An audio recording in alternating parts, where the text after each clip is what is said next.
Event Leviathan, issue 2. Brian Michael Bendis writing, Alex Maleev on the art. Which, first of all, the art in this issue, Jesus Christ, it's Yeah, gorgeous. it's not even fair. It, I'll say it now, Maleev's Batman is phenomenal. Like, It's up there with his Daredevil. yeah. Like, it's easy. Um, I wish we could get a moment where it's Daredevil, or it's Daredevil, it's Batman drawn by Maleev and someone calls him Gray Daredevil just to counterbalance the red Batman from Wade and God, Somni. So this book though, it's so moody and it's not. I'm just gonna put this out there. Event Leviathan's not an event in the way of, Crisis or even what was the last big story that we had? There was a lot of tie-ins to. A lot of tie-ins to. And we know there's a lot of tie-ins to this, but No Justice, maybe? yeah, Or. maybe it was No Justice and the Metal. It's not an event like that. This is just a big story where the status quo is going to shift, but Bendis is using this opportunity to tell a detective story, and Batman's his Sam Spade. Yeah. And I freaking love it. Yeah, no, I mean, the fact that this is a story with the core kind of narrative device is a conversation between Batman and Red Hood, and I'm not mad Mm-hmm. about it. Although I will say this, because I don't read Red Hood, I didn't recognize Red Hood at first because I wasn't used to this new Yeah. costume. What gave it to me was the crowbar sword combo. I was like, I oh, told you, it's stupid. that's Jason. Yeah, that's Jason. No, it wasn't until the next Nice. page where I could see his logo, and but all that said, by the time that I could see that, Batman had already kind of Yeah. addressed him. But yeah. So they're on a roof talking about what's going on. You know, there's been an event across the street where Batgirl and Green Arrow were Yep. attacked. Batgirl's MIA. Which we saw that in the dollar free comic book day special. We did, yeah. So So he's basically running down with Jason, like what's going on, and we find out about some new events, some new investigative like things that have happened. Mhm. We know the question was waiting at Sam Lane's hospital room, but we get to see what happened now. One of my favorite panels of this whole thing. I mean, all the pages here are great. Like him just waiting there and listening to the conversation outside between the orderlies and whoever and the guards, is great. But eventually, this random character with a helmet, unless you recognize him, and I'm being adult here, but I'm pulling them up. Give me a minute.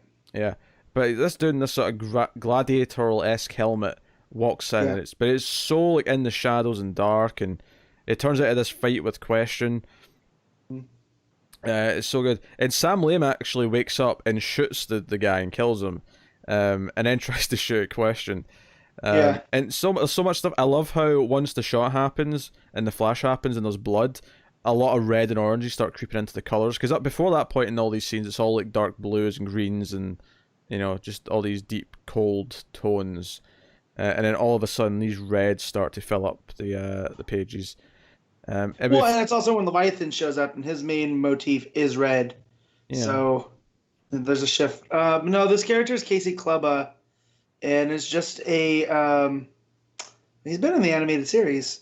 That's strange, but he's an Argus operative, and Yeah, they talk about that here. He's just an artist. But what I mean is that I shouldn't have recognized him from a glance. No. But Yeah. he is like, this is where Bendis really nails things like this. He did pull him. He showed up in the Young Justice show. He was the security guard at Detroit Star Labs. Ah, okay. So Okay. I mean, that's pretty cool that he instead of just creating a random character that's just cannon fodder, he pulled into the history of DC, which is pretty cool. Yeah. But Although we get a Leviathan, nice go Leviathan ahead. doesn't show up in this scene though, like you just said. He shows up later with Plastic Oh no, Man. yeah. Which because yeah, so there's basically two main flashbacks in this issue. Is Batman's talking to Jason Todd about what they've been investigating, and Plastic Man's squeezed into the morgue to get to the body to get some evidence and DNA samples and whatever. And Leviathan shows up and basically makes his sale pitch to Plastic Man, and tries to appeal to him like, "Hey, you used to be a criminal, but you've overcame that. You've become better. Surely you could see that everything needs to become better, kind of thing." I love how like Plastic Man, even though he's still a little bit jokey, it feels like it's taken very seriously here, in a way that Like kind of at first he comes off very nonchalant and jokey, but yeah. then as he starts to listen to Leviathan, almost like he's trying to buy time, he's kind of like, well, he's making sense. You know, like the tone shifts pretty well. Yeah, and of course the big thing here with the Argus agent is that this is again showing that Leviathan's recruiting people who are, for all intents and purposes, considered one of the good guys before. Yeah. And that's what Batman talks to Jason about is you have Waller and Sam Lane.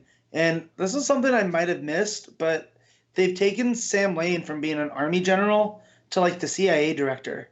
Because they basically call him the top spy in this. So I thought that was interesting. He got a promotion at some point then. He's doing all right for himself. So, which I was unaware of. But it's basically like, well, what if we're looking at this the wrong way? And Sam Lane and Waller are the problem, and Leviathan's not. Yeah, because they introduced that idea. They theorize a couple of things. They theorize like, well, how do we know that Lois can be trusted? How do we know that any of these people? And Batman's like, well, we don't know for sure, but her entire family was attacked, and she's Lois Lane. So I'll take an educated risk. Take a risk on her. Yeah. But like no, like this kind of pitch, and it's like this idea of like Batgirl's missing right now. Is there a chance that Batgirl, like, do we find out later in this book that some of the heroes who have went missing have actually sided with Leviathan?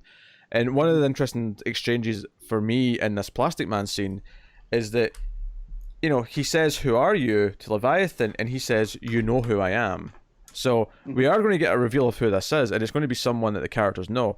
And even the exchange after that, he starts listing teams that Plastic Man's been on. Yeah. And at first I misread it, and I thought when he says, "You know who I am," Justice League, I thought it was saying that he had been in the Justice League, which he might have been still, but...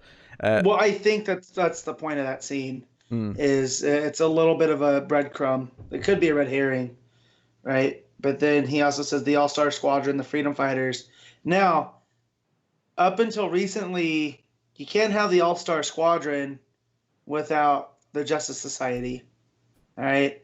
And then the Freedom Fighters, how do they play in to continuity? So right there's something that's different. Well, I think does that imply that this character, whoever it is, has knowledge of things that have changed or other Earths?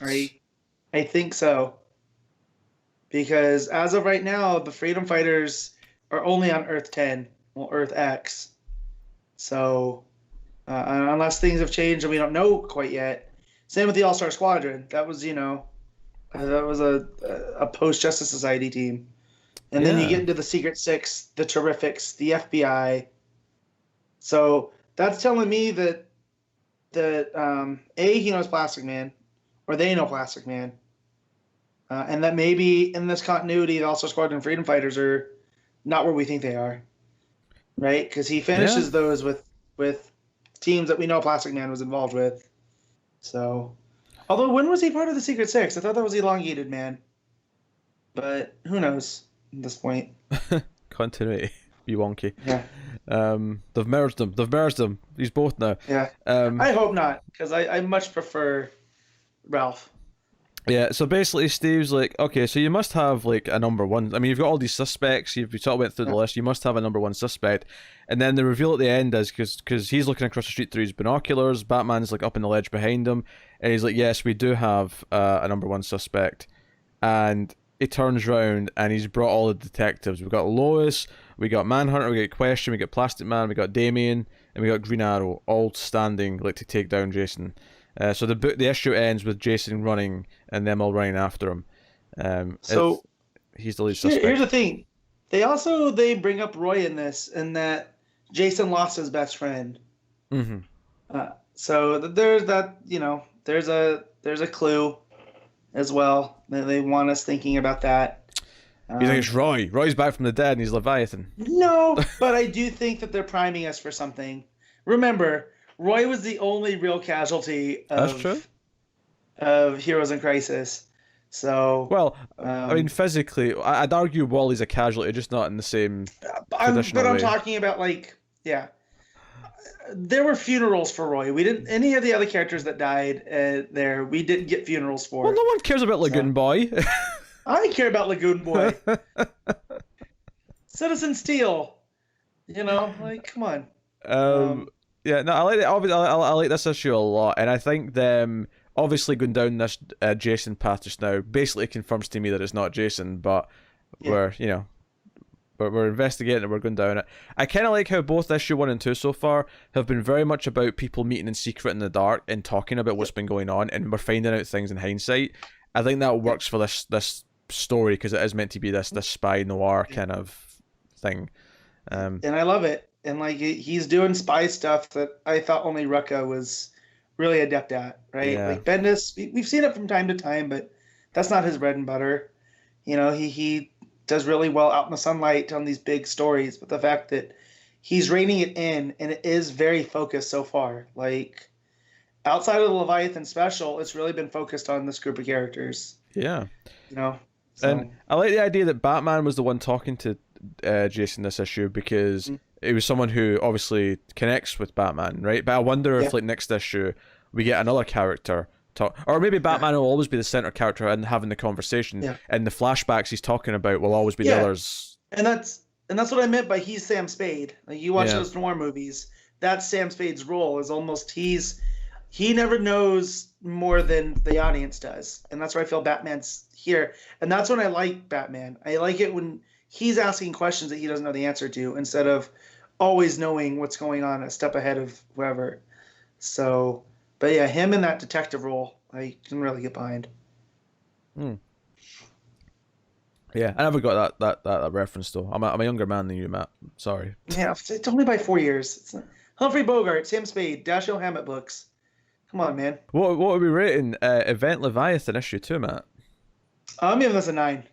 Art, story, there's very little to find fault with. Yeah, I am going to concur with the 9 out of 10. I think this has been a great event so far, if we can even call it that. But I mean, it's in the name, so I guess we have to. Yeah, I mean, that's what I mean. That's what I want to strike it. Like for people that might want to read this but are worried that it's going to be an event, there's very little tie-ins, I think, to any of this. Yeah, obviously, it references things that happened in Action Comics and the build-up to it, but I don't think you have to have read those to actually follow this. No, not at all. So if you were worried about any of that, don't be.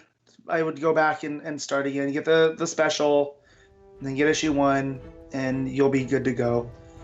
As I said, Action Comics has been very good, so if you want the full context, then by all means, go and read Action.